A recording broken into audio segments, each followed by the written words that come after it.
Hello বন্ধুরা, আজকে আমি আমার সারাদিনের রুটিন শেয়ার করব। সকালে ঘুম থেকে উঠে ব্রাশ করে আমি চলে গেলাম দোকানের জন্য দুধ আনতে, কিন্তু গিয়ে দেখি আজকে দুধের দোকান বন্ধ।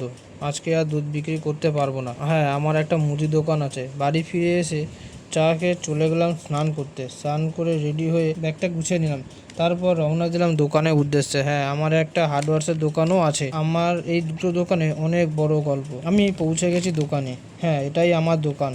আমি দোকানটা খুলে জিনিসপত্র তাড়াতাড়ি গুছিয়ে নিলাম। তারপর দোকানের টেবিলটা মুছে নিয়ে দোকানের সামনেটা ঝাড়ু দিয়ে নিলাম। তারপর ঠাকুর জায়গাটা ভালো করে পরিষ্কার করে নিয়ে গঙ্গাল জল ছড়িয়ে দোকানে পুজোটা সেরে ফেললাম। এখন দুপুর 12টা।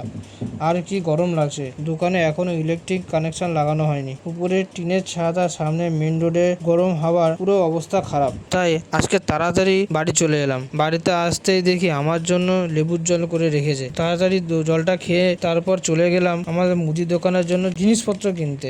জিনিসপত্র কিনে বাড়ি আসতে আসতে বেলা দুপুর 2টো বেজে গেল। এসে তারপর আর দেরি না করে পা ধুয়ে খেতে বসে গেলাম। আজকে রান্না করেছিল ডাল, মাছের ঝাল আর বাদাম দিয়ে থোড়।